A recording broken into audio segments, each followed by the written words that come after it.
Welcome back, everyone. Now in this section, I'd like to invite Dr. Keren Tsuk, founder and CEO of Wisdom to Lead, to present on the topic mindfulness-based leadership. So without further ado, please join me to give a big hand to welcome Dr. Tsuk.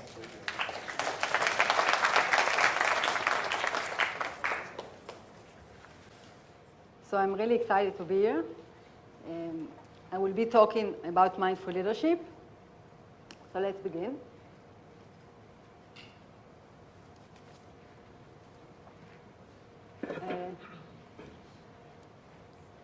Some technical issues. Why doesn't it move?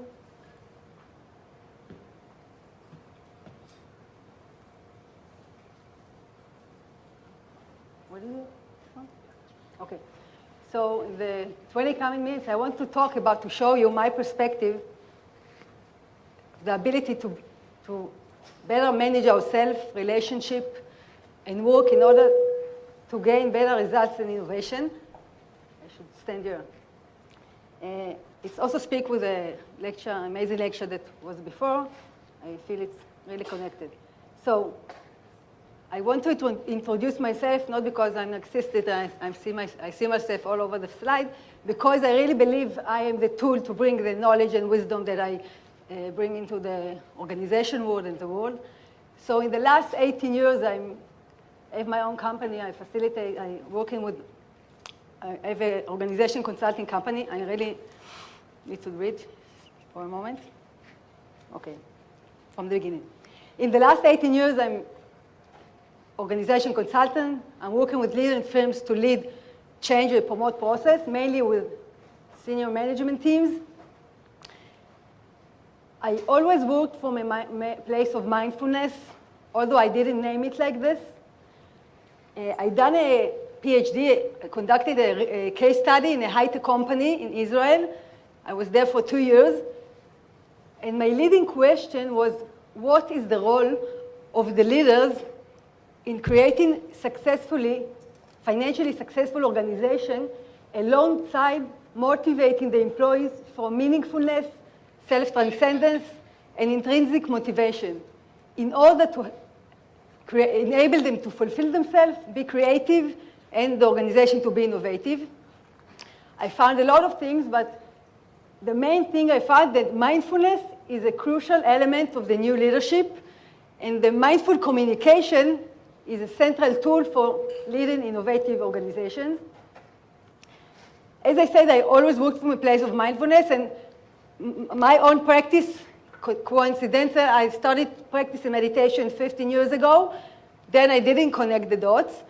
And 3 years ago, I met a professor of innovation that opened an MA program in PolyU in Hong Kong, named Executive Meaningful Innovation Leadership.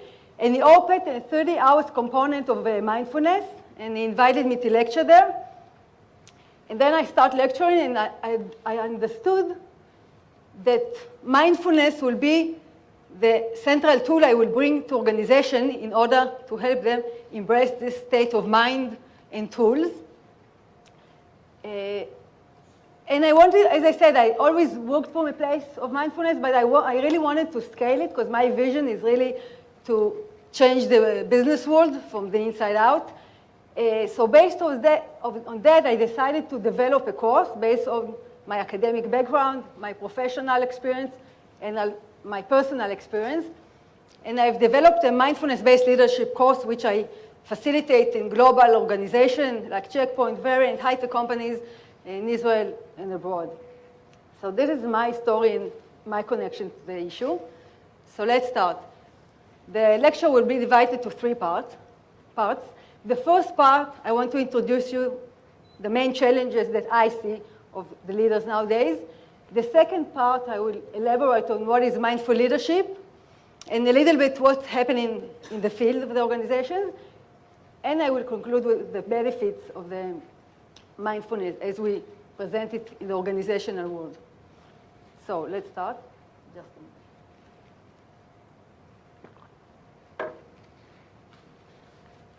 So I want to show you 3 main challenges that leaders face nowadays. The first slide shows us the speed challenge. This specific slide shows us how much it took for a company to reach $150 billion. So we can see for Microsoft, it took 11 years, for Cisco, 14 years. And to cut a long story short, for Facebook, it took 1.5 years. So it shows us the hectic world we are living in. Leaders need to make a lot of decisions in an intensive period of time. That companies rise very quickly and fall very quickly. We see that technology increases at the speed of light, and it's only the beginning, as I understand. So if we look on the communication aspect in the technology, we see that we are bombarded with WeChat, SMS, Gmail, and people are expected to be tuned on 24/7. If we're not tuned on, we're not okay. So this requires us to be able to manage ourselves even better. The next challenge is the wandering mind. As in the Buddhism, it's called the monkey mind. What does it mean? It means that we continuously thinking. You know this feeling that your mind is working? Are you with me? Only checking the attention. I'm implementing. And so it's a state of mind that we're thinking. We're thinking about the past, about the future. What have I did wrong? What have I done? What I missed this? Continuously thinking without being present. So two research from Harvard conducted a research that were exploring how much time of the day we are in this state of mind, of the wandering mind. And they found that approximately 50% of our time we are thinking. Continuously thinking. Another interesting data is that 70% leaders report that they're regularly unable to be attentive in the meeting. Do you know this feeling that your body sits really well on the chair, but your mind is far, far away? No, okay, so I'm okay. And another interesting data, the excitement. Okay, another interesting data that shows us that as we are more in a mindful state of mind, we are less happy. Because think about it, usually when we think, what thought are we thinking? And what are we thinking about? Someone? What thought are we thinking usually when continuously thinking in the monkey mind? Are they positive, negative thoughts? What do you think? Can't you? Negative. Thank you, yeah. Usually when we in a wandering state of mind, we're thinking negative thoughts. What did I do wrong? What criticizing ourselves. I could be much better like this. I shouldn't have done this. Okay, so it decreases our happiness. But the interesting data that they show that even that we are thinking neutral thought, it decreases our happiness. So that's a shame. We have a small side of time to experience happiness. So this is the second challenge. The third challenge, in Hebrew, it's the leadership. The leadership is changing. The traditional leadership is based on an external source of power, on a hierarchical relationship, on control, authority. I'm the boss, so you need to do what I tell you, okay? Usually very linear, one-way communication. But as we experience the business world and the organization world, it's also changing. There's the Y generation, Z generation. They are looking for meaningfulness, to impact the world, to invest their time really in something meaningful for them. So we really need to engage them from a different place. And this is really the main challenge of leaders nowadays in the organization. Not only to recruit the talent people, but also to maintain them. So the source of power is moving from the outside to the inside. What does it mean? It means that we need to be able to create relationship based on trust and partnership. We need to engage people from a deeper place to really understand what motivates them, what's their passion, and to engage them to doing things. We need to acquire growth of mindset mind. What does it mean? That we need to try new things things. Sometimes we will succeed, and sometimes we'll fail. But to go on, to be flexible, okay, to try new things. Otherwise, we won't be relevant anymore. So this requires us to really enlarge the social aspects of our beings, the ability to connect with people much better. And no, sorry, I'm the opposite. So my claim is that the leadership today is a social process. It's not a position that say if I'm a leader or not. It's the place that I'm acting from. I can be a leader of an initiation. I can be a leader of an idea that I want to promote in my organization, in the academia, whatever. I can be a leader of a product. Leader is distributive today. It's not a one-person hierarchical issue, but all of us can be leaders. So this is the three challenges that I see we are facing today as leader in the organization. Okay, we're going step back, step forward. At the end, we will succeed, you see? Okay, so what does it mean for me, mindful leadership? So based on what I said now, the way to lead, I claim that the way to lead in the 21st century is based on self-management. What does it mean for you, self-management? What do you think is self-management? Any idea?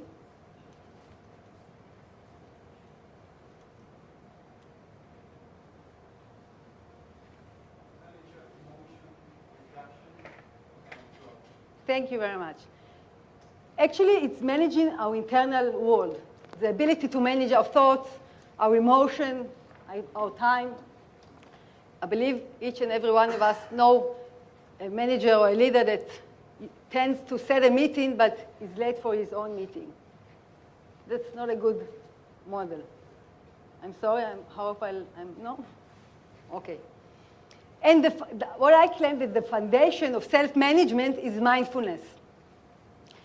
Mindfulness, the classical definition of Dr. John Kabat-Zinn, is the ability to be present here in the moment intentionally in a non-judgmental way. Okay, now I'm with you. I'm not thinking about my kids at home, what I will do tomorrow, going back home. No, I'm here in the moment with you. Really excited.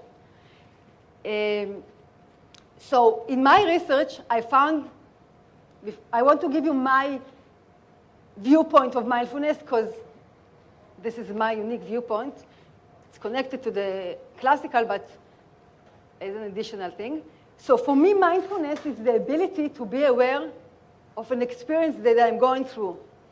It can be an emotion that I'm going through, a thought, or a process in a non-judgmental way, but also without being managed by it.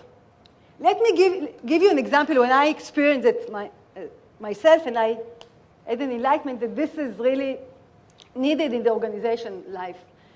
One of my trips actually to Hong Kong 2 years ago, when I was teaching in the PolyU, I was with a colleague, and we had a very intensive trip. And we had 2 hours to deliver a presentation to a client. And, you know, I was really stressed. And I asked them very simple questions. And as I asked him, he lost it. He really talked to me very offensively, and I was really offended. And beyond that, I didn't understand what I have done wrong, because I only asked very simple a question.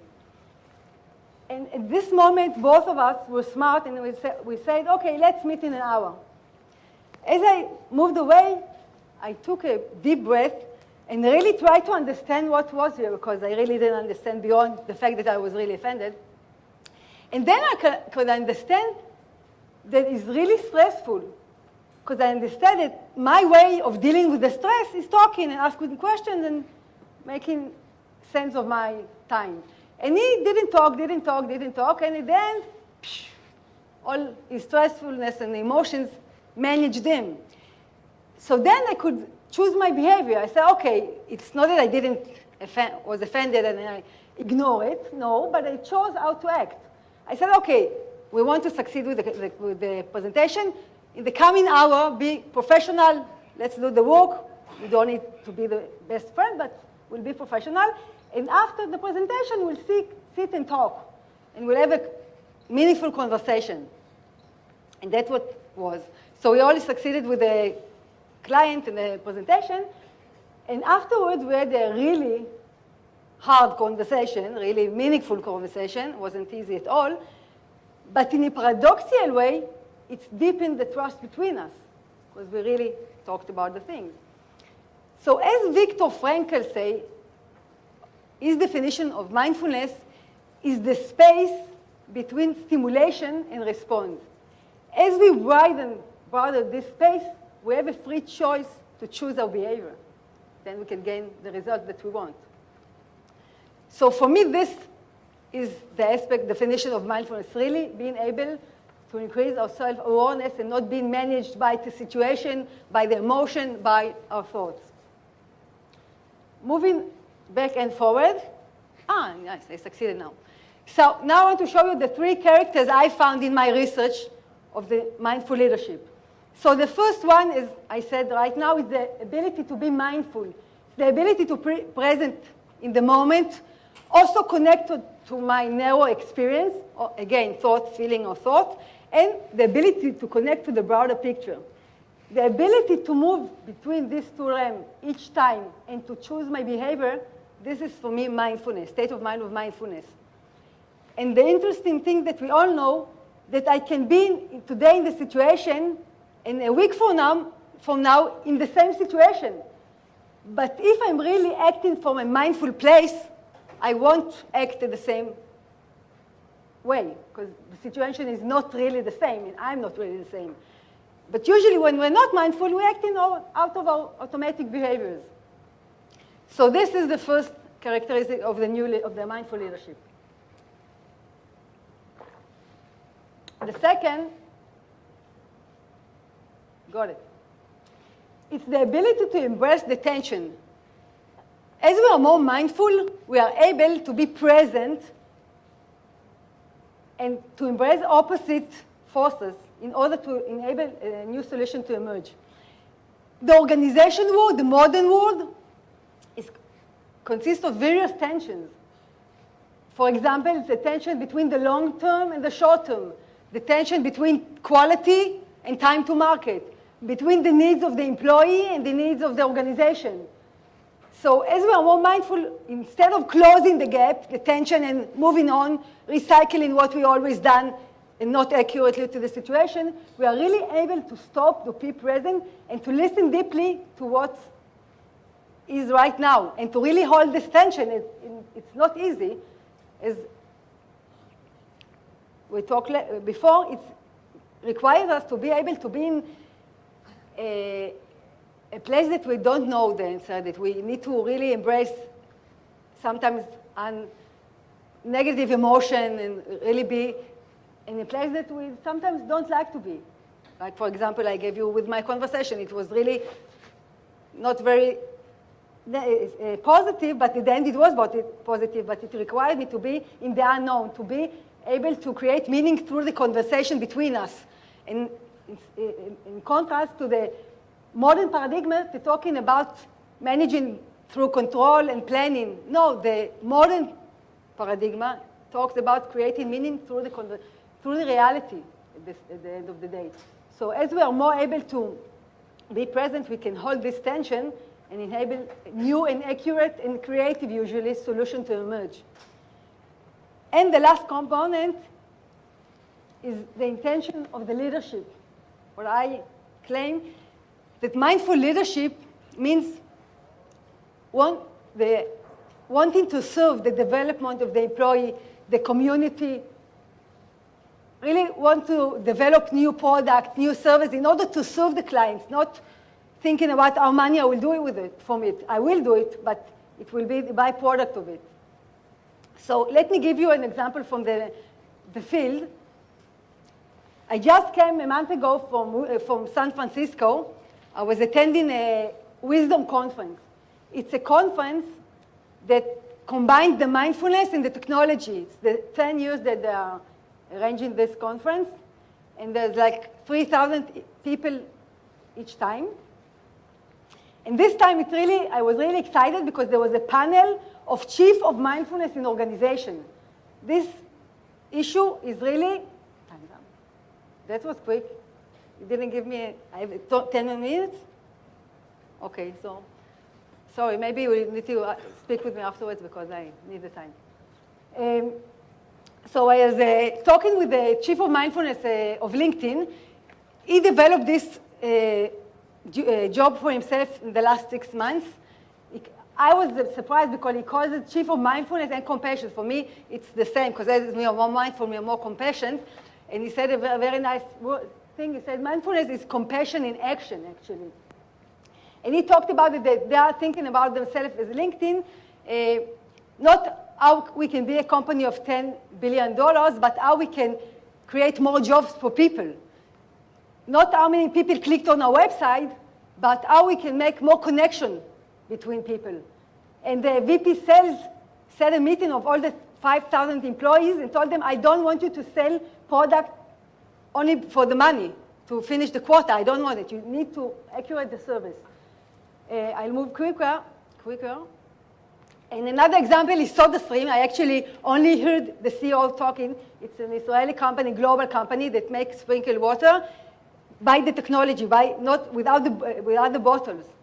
So I heard him speaking, and he's really inspiring person, because he's talking about the economy of peace. He initiated, co-created places for Palestinian and Israeli to work together.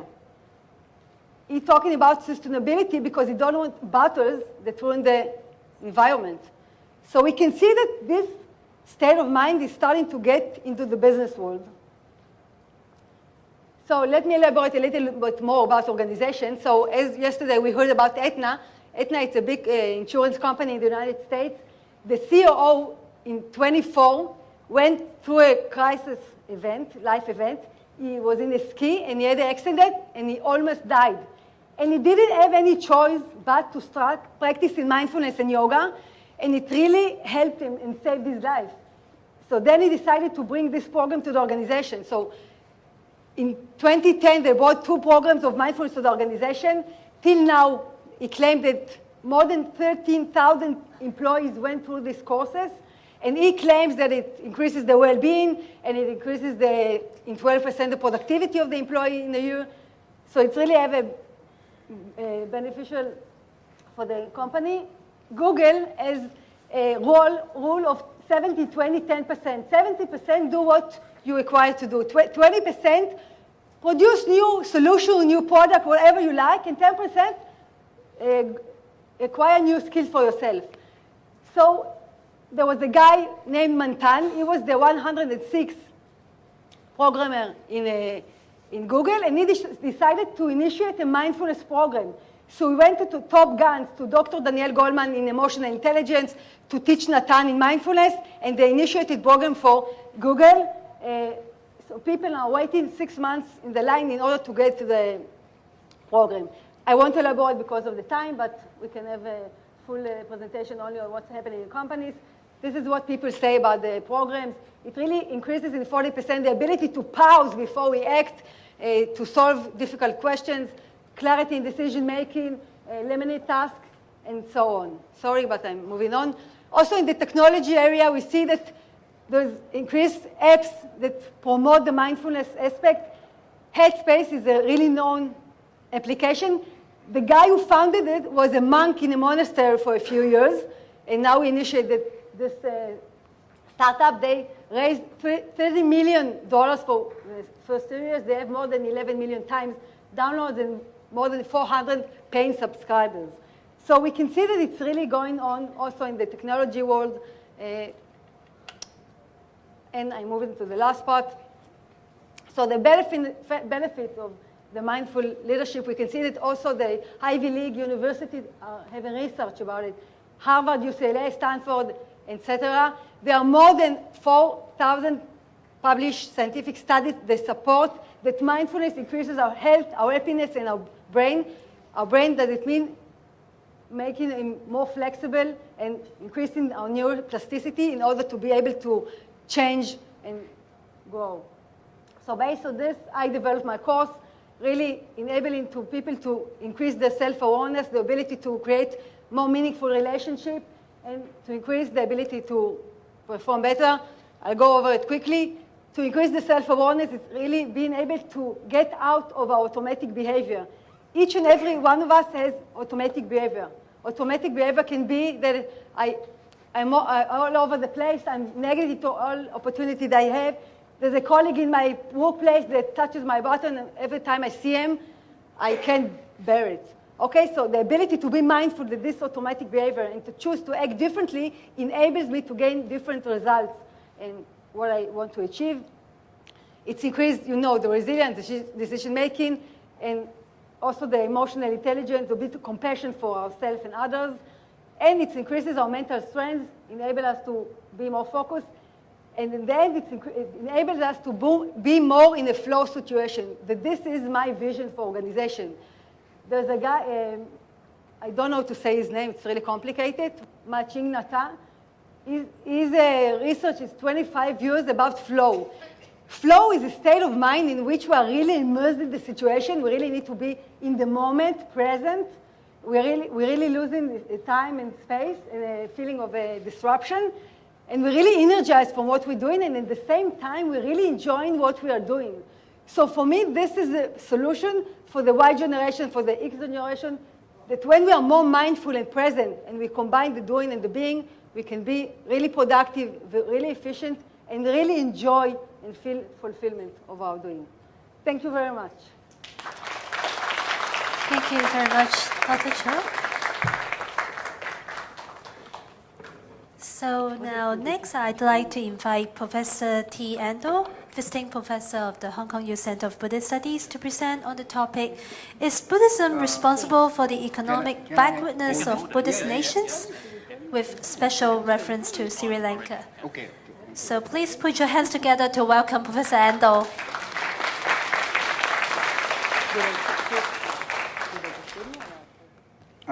Thank you very much for your introduction.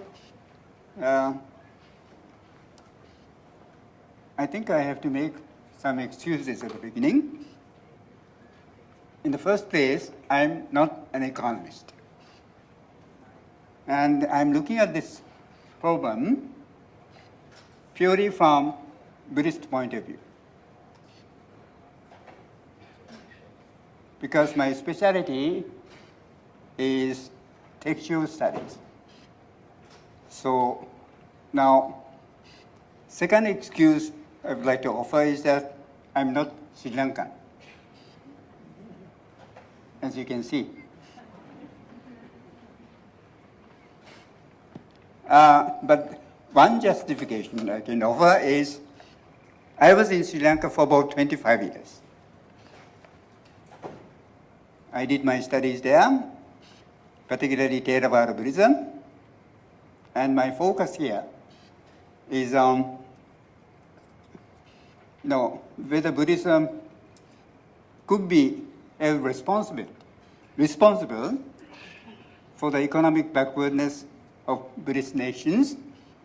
Now, in this case, of course, you may have quite different categories. For instance, Theravada, Mahayana, or Vajrayana. But my focus is on Theravada Buddhism.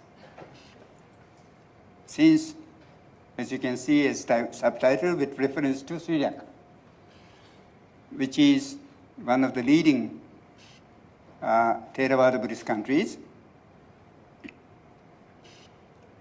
So now I'm not going to waste my time, and straight away I will talk about this. How Buddhism interprets poverty. Or you can put it in a more acceptable way, economic backwardness. So there are certain terms that are found in Pali text, and some of them are given here. And these terms can be classified into two forms. or two senses. First one is a lack of spiritual or mental progress on the part of Nibbana, which is the most important soteriology of Buddhism, that is the attainment of Nibbana.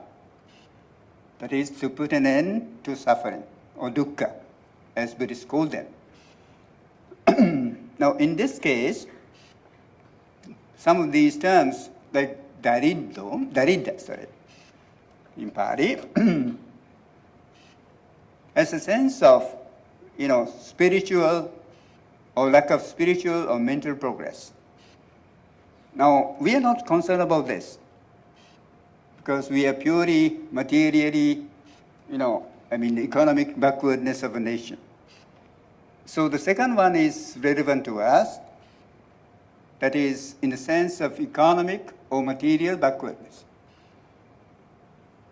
So these are the terms that are very often found in Pali text, and some of these definitions are given here. But basically, the meaning of, say, poverty in Buddhism is this. That is, unable to get food, drink, clothing, and other items. Of course, I think that usually there are 4 items that are mentioned very often in this context. That is food, drink, clothing, and shelter. Now, those are the 4 basic items that are mentioned in relation to poverty, particularly in Buddhist context or Theravada context. And sometimes such ideas are expressed in different texts. This is one of them. And it says that, one who does not have Dhamma fearing. Of course, in Buddhism, this Dhamma is a very difficult term to translate. Sometimes, he would be born into different families or classes. Sometimes low caste or hunter, and all these are mentioned in the text. Now here, in this context, the idea is if you do not practice, well, in a plain language, Buddhism, you will be born into this. That is, Dhamma, according to Buddhism. So, as I've just mentioned, poverty is basically related to lack of basic needs or means to support oneself. Now, this can be, of course, there could be many other items that are to be considered in order to discuss something about poverty in modern context, but this is what is found in Pali text. So we'll stick to this for the time being. So these are the items that are given: food, drink, clothing, and shelter. 4 items. I think it's quite understandable. Even in ancient time in India, they had these problems. As much as I think some modern, times in countries like Sri Lanka and other nations.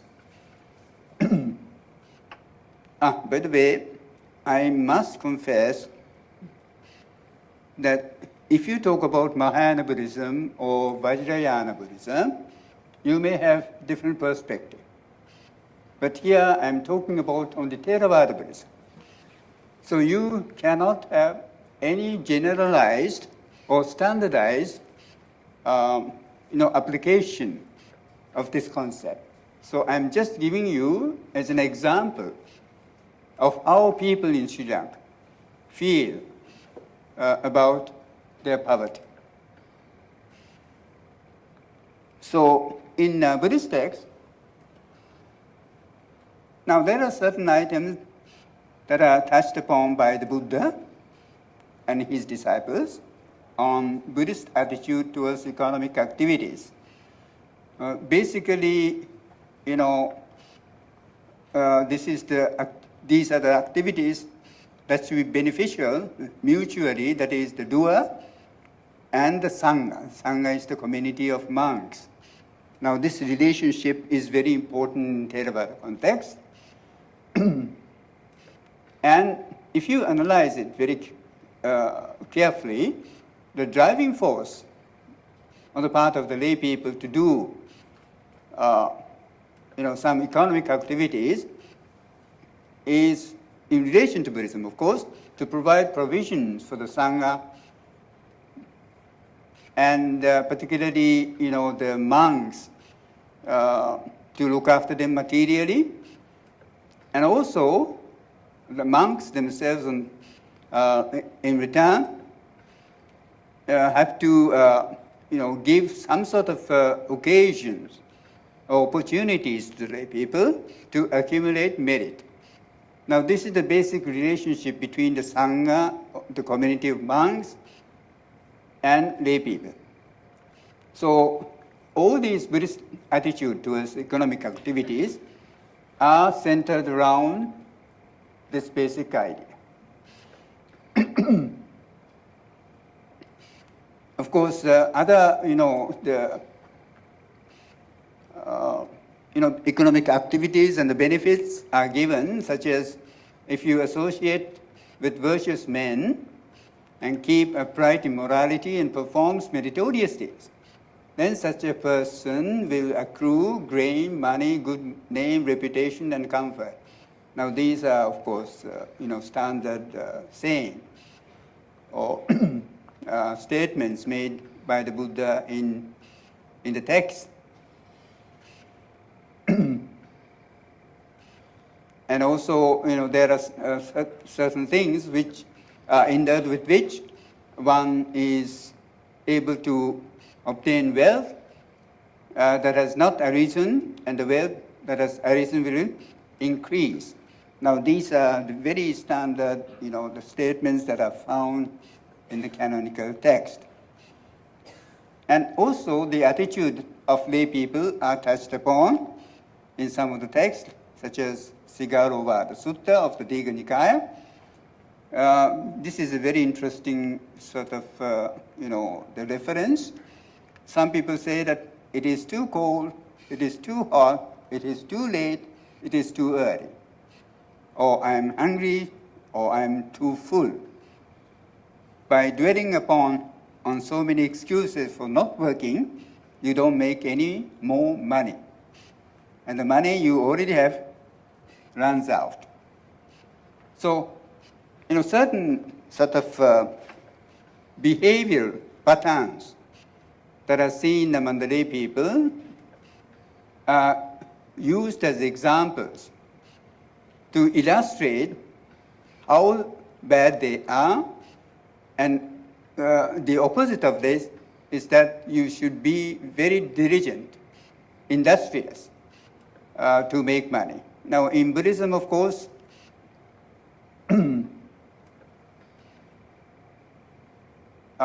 economic activities are encouraged. There are several reasons for this. Of course, it's very, and it becomes too long for us to talk about it. One characteristic of it, very important one, of course, is that these economic activities should be always enjoyed by the doers, that is the lay people themselves. At the same time, the part of it should be given or should be provided for the lay people. For the Sangha, the community of monks. So it is mutual. So therefore, Buddhism encourages such economic activities from the very beginning. That is because in order to support the community of monks, it was incumbent on the lay followers to engage themselves in economic activities so that they could support the monk. Now, this was the basic idea. Even the Buddha subscribes to this.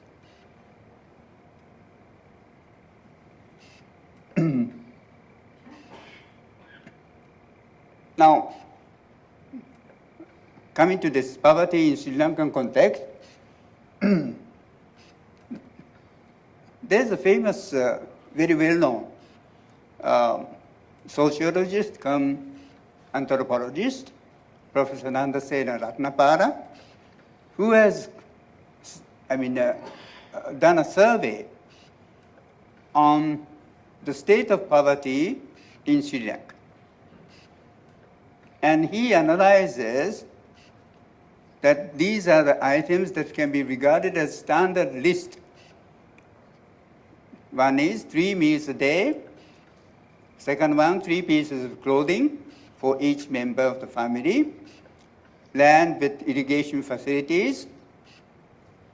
Of course, this 500 rupees per month is too small nowadays, because this was done some time ago, maybe about 20 years ago. So in the modern context, it may be about 10 times of this. And number 4 says presence of some savings for emergencies or family festivals. And the last one is a house that shelters them from sun and rain. The title of his book is called Rural Poverty in Sri Lanka, RPS, Rural Poverty in Sri Lanka.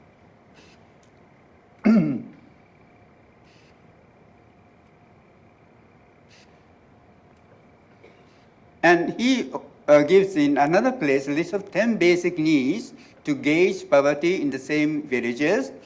This measurement is relevant to the concept of poverty in modern times as well. First one is a clean and pleasant environment. Second one, water for drinking and so on. Third one, clothing. Number 4, food. And number 5, dwellings. 6, health, transport, fuel, education, spiritual and cultural needs. So I think this list of 10 covers more or can be applied to modern context rather than in ancient time. So he has given about 10 villages and given the marks. So all these 10 items are satisfied. That is, the marks, the highest point is marks 100 points. So as you can see, all these villages are below, not even 50. That is half. So this is what Professor Nandasena Ratnapara says, that some villages still feel that they are, below poverty lines. Now, the question is whether the presence of poverty in Sri Lanka can be related to Buddhism. Whether Buddhism can be held responsible for such a situation in Sri Lanka. Now, what Professor Ratnapara says is that the concept of karma is the main cause for the poverty in Sri Lanka. In other words, that people are not able to get out of their own positions because they misinterpret karma. In other words, they feel that it is due to caste or class distinction or occupational barrier, and says that nothing was done to break the fetters of caste because of caste system. So it is their karma to be born poor or in socially inferior caste, even to engage themselves in economic activities everything was due to karmic result. Of course, from the Buddhist point of view, this interpretation is completely wrong. We know that this kind of interpretation is not what the Buddha meant in Buddhist text. But at the superficial level, this karma seems to be a very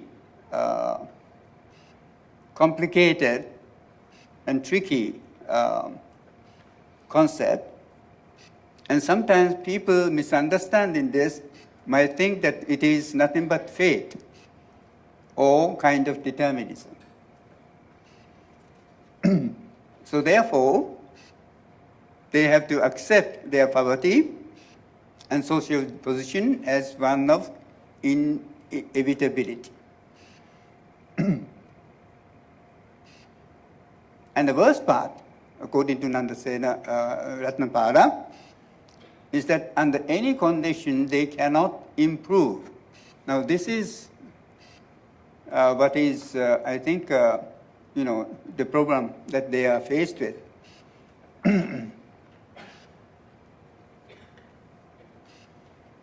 And he traces the history of this misinterpretation of karma to the time of colonization of Sri Lanka, that is particularly to the British period. But of course, I don't agree with that, because in ancient time, we have so many instances of misinterpreting karma. So no need of, tracing this misinterpretation to the British period.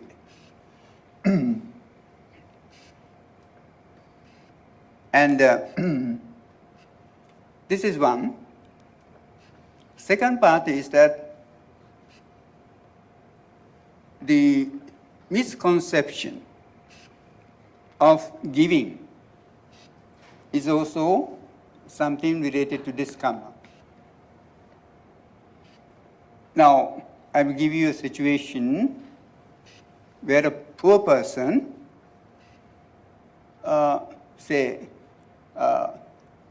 is in a position to offer some offerings to the Buddhist monk. Okay? Yeah. And since he is poor, he won't be able to get some material to be given to the Buddhist monk. That means because this poor person does not give in to them, he will be poorer again. So this is a vicious circle going on and on and on. So I'm told that the time is up. So there are other, the basic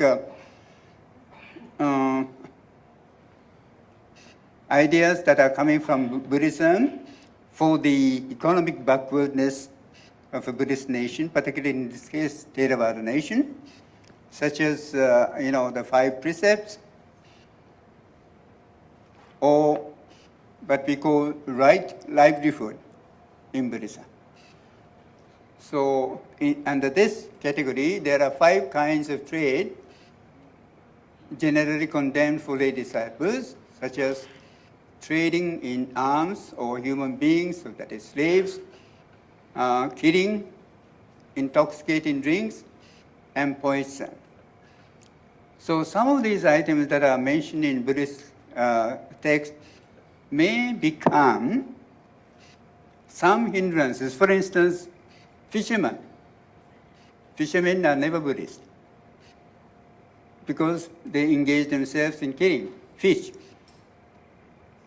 The slaughterhouse, they are not Buddhist because they are not allowed to slaughter animals. So these are some of the thoughts that I had in mind, and I'm sure that this can be used as an example of examining for all of us to see whether Buddhism has something to do with economic activities in the world. Thank you very much. Thank you very much, Professor Endo. So the session is now open to the floor. Please raise your hand if you have questions. The gentleman up there.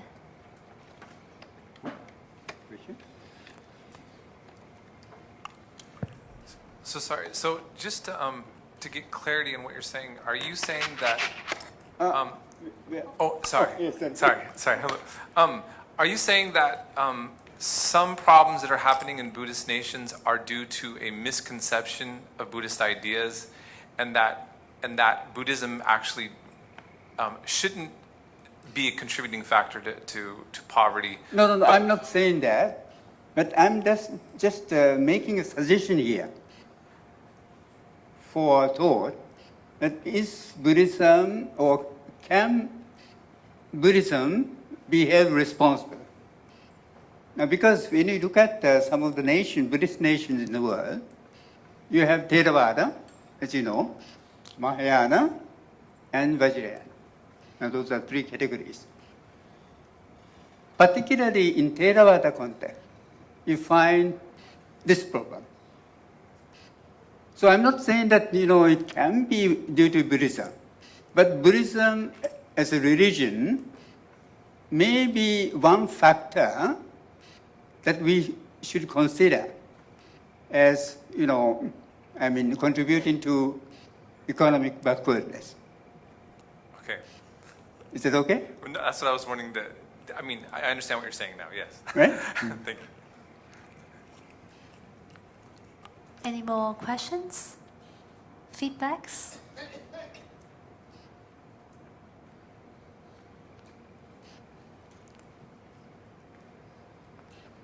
Okay, if there are no more questions, we'll end the session here. So please give a big round of applause to Professor Endo.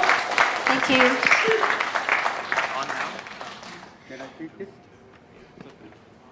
So the next presenter that I'm going to invite is Dr. Justin Whittaker, the senior correspondent of Buddhist Global. He will present on the topic, the ethical basis of emerging Buddhist economic paradigms. So please give a big hand to warmly welcome Dr. Whittaker.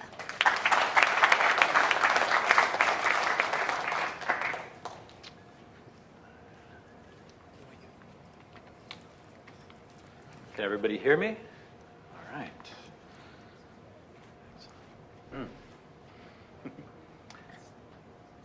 So, PowerPoint. Lovely. So, I would like to begin by thanking Dr. Halkias for the invitation to speak today, to the University of Hong Kong for hosting, and for hosting me as a temporary lecturer this fall, visiting lecturer, and to fellow presenters, to sponsors, and to all of you for coming out today. So my background is in Buddhist ethics, in particular, the theoretical analysis of early Buddhist thought in comparative dialogue with Immanuel Kant. I will attempt to bring some of the insights drawn from that comparative work in today's examination of what may be seen as the emerging Buddhist economic paradigms. In order to look at these paradigms or categories, I will follow the work of one of the great contemporary writers on Buddhism. There we go. Donald Sware. Professor Sware has written on a number of topics from Southeast Asian Buddhism, Buddhist meditation, Buddhist economics, and Buddhist eco-philosophy. So I'm going to be, while I recommend his work on Buddhist economics, I'm going to draw from one of his essays called An Assessment of Buddhist Eco-Philosophy, or Eco-Philosophy, from 2006, where he offers an outline and some categories that I'll use in this paper. In that essay, he notes that in regard to the growing environmental crisis, scholars have begun to interrogate religious traditions as a possible resource for the development of an environmental ethic. Sware points to the 1967 essay by Lynn White Jr. called The Historical Roots of Our Ecological Crisis, which puts a great deal of the blame on Christianity, and for many open the door to an exploration of non-Western worldviews as a possible hope for, or an alternative for ecological thought. Similarly, we have Lynn White Jr.'s book, or not Lynn White Jr., E.F. Schumacher's 1973 book, Small is Beautiful, Economics as If People Mattered, which was critical of prevailing Western economic theories and pointed to Buddhism for potential solutions. Further, in today's growing economic worries, scholars are looking to Buddhism, other non-Western ideas and worldviews for alternative forms of economic thought.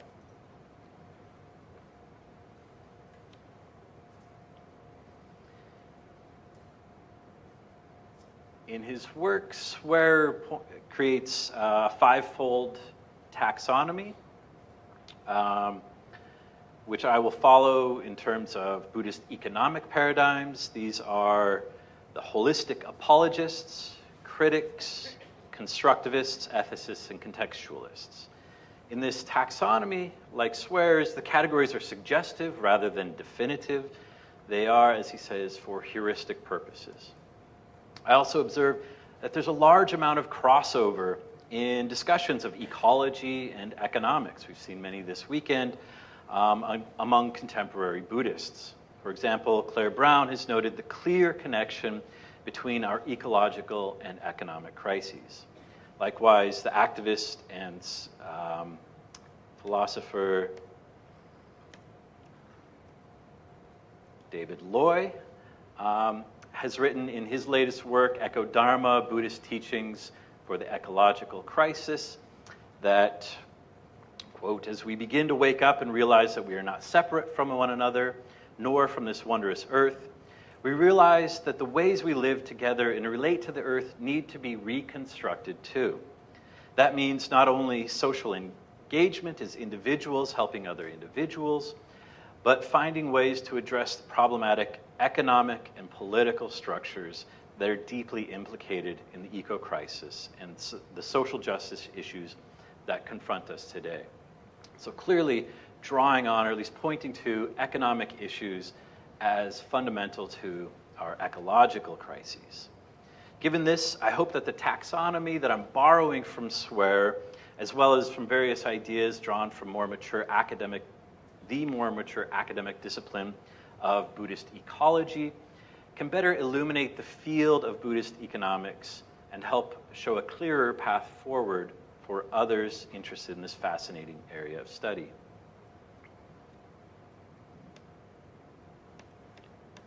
I'm going to skip over this for now. We can always come back, but I'll go through each of the paradigms as we proceed.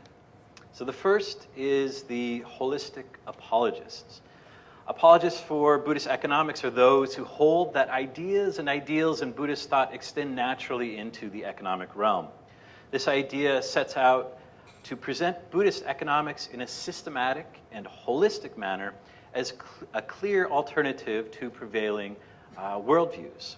For example, we have Laszlo Zolnai's et al. Statement that Buddhist economics is a holistic replacement or alternative to the main underlying assumptions of Western economics, which systematically address the problems of business, environmental protection, and so on.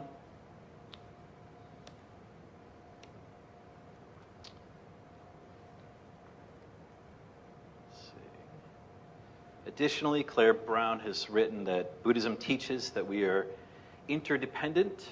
Our interdependence, she says, with the earth and its ecosystems leads us to measure the value of all resources we use, as well as any damage done to the environment, both in the present and in the future.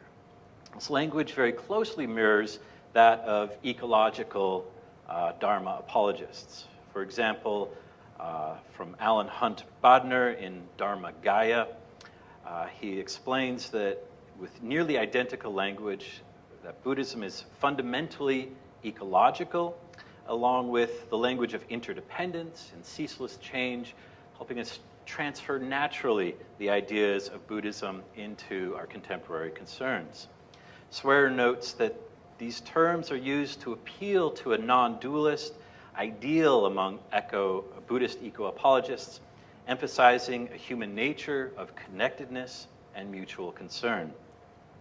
For many here, I think, Buddhists especially, this language and appeal will be attractive, even intuitive.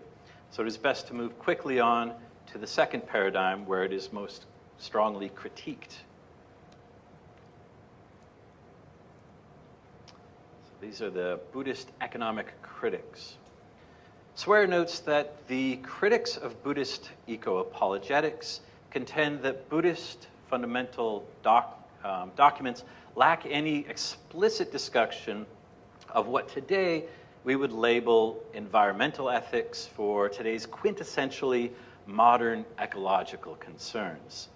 Likewise, our critics of Buddhist economics question the relevance of Buddhist ideas to the particular concerns of the world today. Repeatedly, this language of particularity and non-transferability in different contexts. As Simon Zadek has noted, texts, even original ones, are produced in a particular social, political, and economic context. Their interpretation, therefore, needs to take account of both our understanding of that context and the context in which we find ourselves today. Two lines of critique in particular that may be raised by our critics of Buddhist economics. First, that Buddhist soteriology is ultimately individualistic. And second, that Buddhism, in a sense, may negate an entire social realm. The individualist critique asserts that other beings occupy a positive place for the Buddhist practitioner only in the context of their pursuit of transmundane ends. As each of us are the owners of our karma or past deeds, it stands to reason that our place in the economic sphere is a reflection of our past morality. This explicitly does not mean that it's okay to ignore or diminish the suffering of others, because this action itself will lead to our own future poverty. But it does mean that the primary interest of Buddhism is to save oneself. And if to save others, then to save them through the teachings, the Dharma, rather than through some economic manipulations. Certainly, Buddhism has always had social impact, but just as we may critique the mindfulness movement for potentially giving a partial and decontextualized account of meditation teaching, concerns may arise that any attempts to use Buddhism to fix society on an economic level stand outside the main historical purview of authentic Buddhism. The negation of the social realm gets a little bit more kind of open and theoretical. As noted, the movement away from social, environmental, and economic projects can lead the Buddhist practitioner inward toward moral cultivation. A problem noted of ecological Buddhism is the reliance on interconnectedness as a fundamental principle. We've heard that term many times this weekend.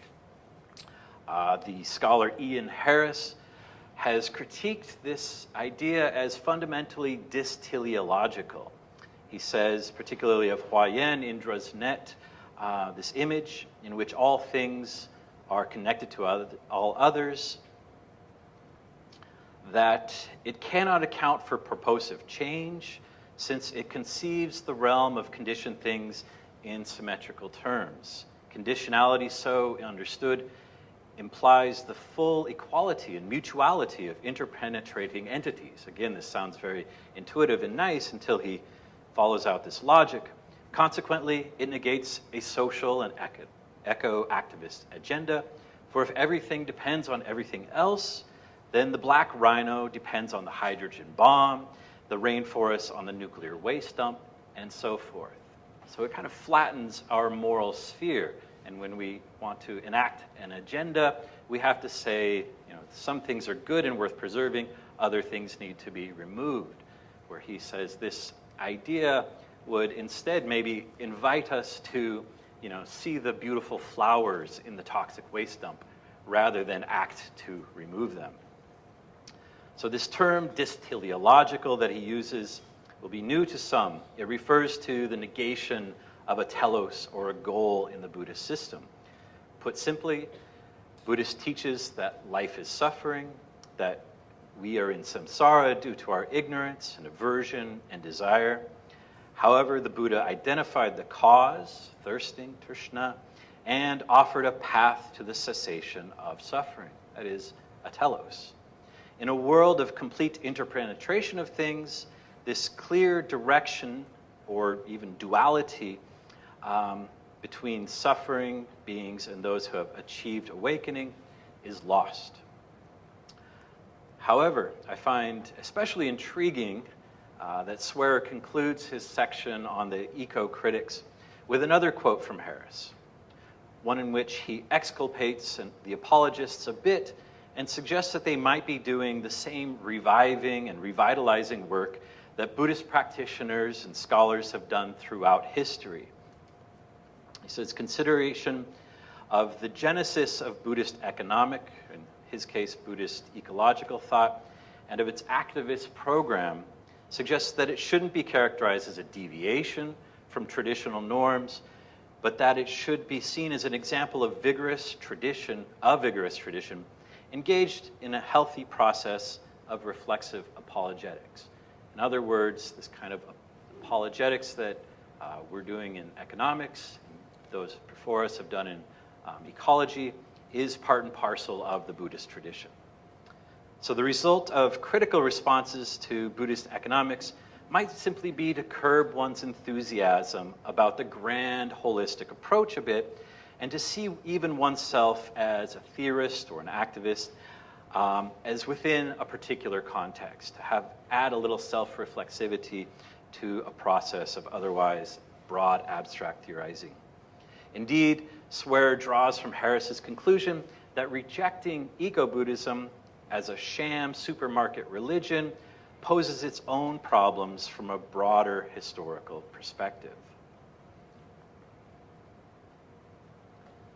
So up third, we have the economic constructivists. This helps us segue naturally into the next paradigm, which is of Buddhist economics, the Buddhist economic constructivists. Examples of eco-constructivists by Swearer include Lambert Schmidhausen and P.A. Paiuto. Both accept the lack of an explicit ecological thought or paradigm within the Buddhist traditions, but nonetheless argue that the existing ethical commitments of Buddhism can be productively applied to ecology. Thus, an ecological ethics is not found in Buddhism, as is the case with holistic apologists, but rather it is constructed knowingly out of non-explicitly ecological parts. This is done with a sensitivity to the tradition and care not to distort the ideas or activities of historical Buddhists. The same can be done, I would argue, with economic ethics. In fact, the economic constructive approach can be seen as a sort of middle way between the holistic apologists and the critics. Skip ahead a little bit. So this paradigm might be best suited, or well suited at least, for sympathetic scholars who are familiar with the clarity wrought by first deconstructing concepts and ideas found in popular discourse. Swearer offers a telling example, writing, quote, "Even a cursory examination of the languages, doctrines, and historical permutations of Buddhism debunks any notion of a Buddhist environmental ethic as such, just as one can find no Buddhism as such." So we have to be careful with kind of deconstructivism going so far. We can say historically there is no Buddhism prior to about 1845 with Eugene Burnouf and others kind of creating that. A deconstructive lens will show quite clearly that there is no Buddhist economics. However, that insight need not be the end of the discussion, for a self-aware constructiveness can accept this as a starting point for work. One example of this comes from the work of P.A. Paiuto, who writes on the motivation of moderation, drawing directly from texts on monastic contemplation on things. The goal of moderation, he writes, is not restricted to monastics, however. Whenever we use things, be it food, clothing, or even paper and electricity, we can take the time to reflect on their true purpose. Rather than using them heedlessly, by reflecting in this way, we can avoid heedless consumption and so understand the right amount, the middle way.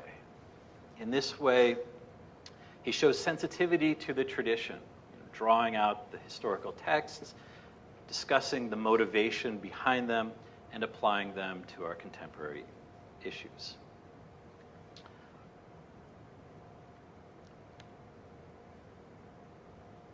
Up next are economic ethicists. The category of Buddhist economic ethicists may be one of the more difficult ones to pin down at present. In the realm of Buddhist ecology, a number of authors have explicitly taken up Damien Keown's suggestion that Buddhist ethics is by nature a virtue-centered approach.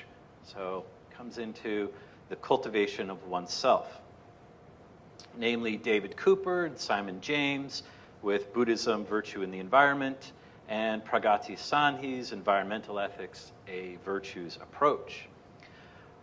Claire Brown and Mr. Zolnai take on aspects of this when they specify that ethical traits that they see in Buddhist economics. They write that in Buddhist economics,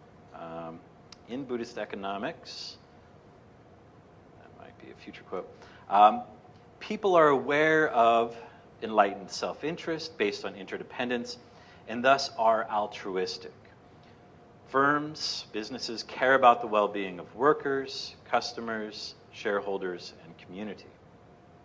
However, the greater arguments, perhaps yet to be fully articulated, will focus entirely or nearly so on the moral development aspects of Buddhist economics.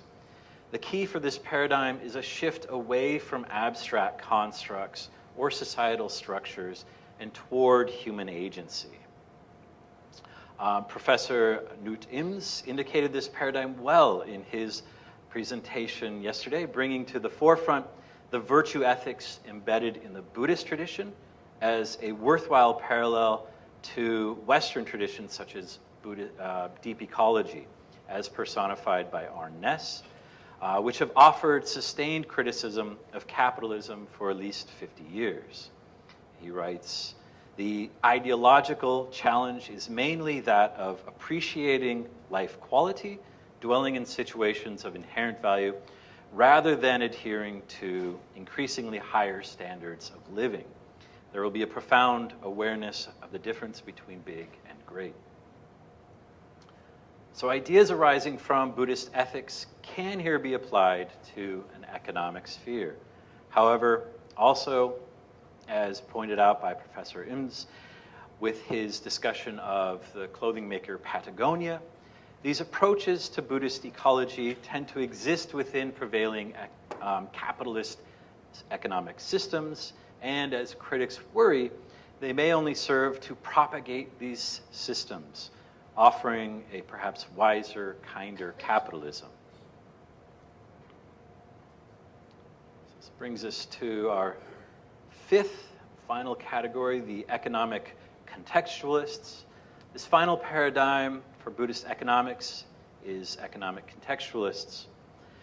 They argue for various strategies of going local, arguing that, quote from Swear, religious cultural narratives of place can make a crucial contribution to environmental, and in our case, economic ethics. Indeed, they might be the best motivators that we have, much better than these large abstract ideas. In this project of turning away from grand theorizations and principles, contextualists offer a ground for a critique of all of the previous paradigms. A Norwegian deep ecologist and parallel Buddhist virtues might be ill-suited for application amongst Buddhist ecologists or economists in Bangkok, Berkeley professors' concerns about the broad powers of capitalism might not hold much support to, or get much support from mindfulness teachers in Toronto. A contextualist approach instead suggests that our problems are invariably local, and so too should be our solutions. To borrow once more from Professor Zolnay, in their recently edited volume of Society and Economy, there's an article called A Buddhist Economics Approach to Innovation and Capacity Building, rather long title, The Case of Siam Hands.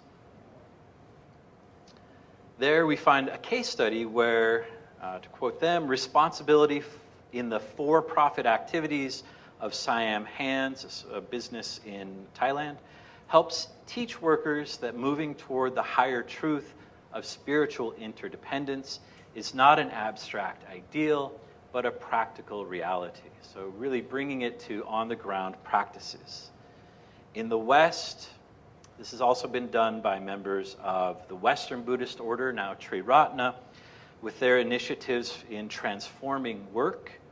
As one order member, Vajragupta, writes, many of our young order members of the 1970s had university degrees and had just started careers in education, social work, or the arts. But as the FWBO grew, many of them left their jobs to start working for the movement.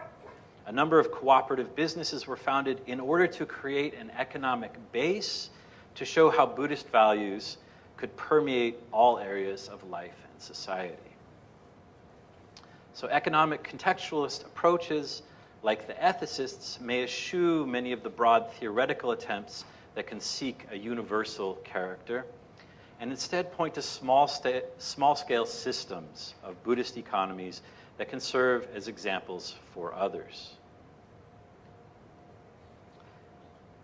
As an academic, I think we're still, in very early stages of developing a coherent discipline of Buddhist economics.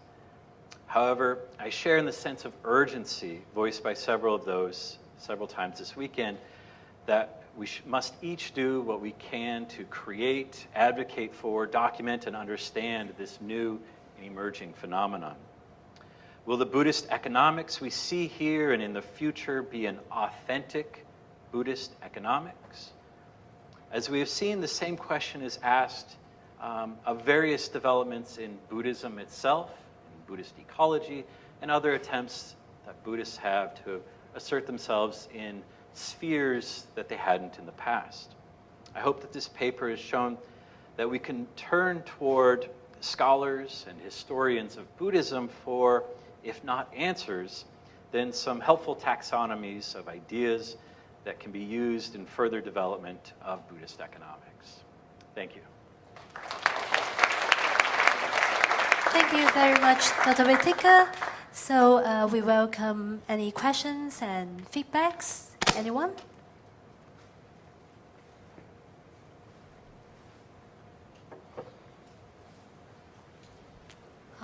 The gentleman of there.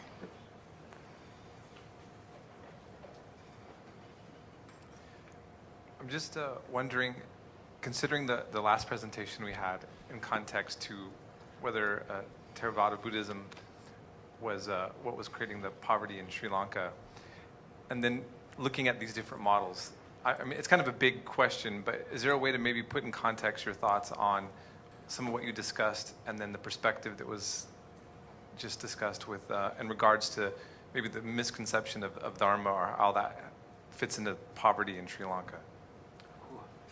That is maybe a little too big. Yeah. Can't speak too much to the particulars of Sri Lankan economic development. But as was noted, there is possibly the misinterpretation of Buddhist karmic theory to be over-individualized. Yeah, and so I think a number of people working in Buddhist ecology and now in Buddhist economics rely on explicitly Mahayana concerns to reach all beings. I think Theravadins would come back and say, look, we're concerned with all beings as well. But I think scholars here will say the soteriology of Buddhism and the highly kind of mentalistic discipline cultivated does tend to go inward a lot into individualism. So there's a tension, I would say, in how Buddhism is interpreted. And I would say maybe even a span of intense individualism, introspection, solitary work, and then community actions and activism. So yeah, I work a bit in kind of social activist circles and get a fair amount of pushback from conservative Buddhists who say this is not what Buddhism is about. You know, Buddhism is about meditation and understanding the texts. You know, go to a monastery. Don't go to the streets. So I would say there's definitely a tension. I don't think there's necessarily one right answer. The Venerable in the middle.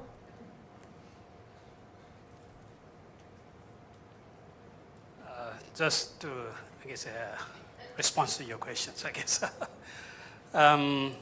In fact, in Sri Lanka, that's the understanding and the individual misunderstanding is not only in Sri Lanka, actually in everywhere is doing. It's a ritualistic Buddhism. But however, in order to tackle with the economic development, in Sri Lanka, I think one of the obvious and very, very powerful process which is going on is the Sarvodaya. The Sarvodaya, which is one of the big Buddhist movement to alleviate the suffering and alleviate the poverty in Sri Lanka, which is a very, very successful project. And then it has something around 75,000 villages is covered by this kind of a real Buddhism and development. And then how do we cope with all this poverty and alleviating poverty in Sri Lanka? It's a very obvious one, I guess, and a very successful one. As well as in Thailand, I guess that it plays a very great role as the main key development figure in Thailand is basically the Buddhist monks. In order to develop the village, in order to develop maybe a bridge, in order to develop a road, all those things is actually in very rural areas. The one who played very significant roles are Buddhist monks through the Buddhist teachings, as well as doing the real social engaged Buddhism.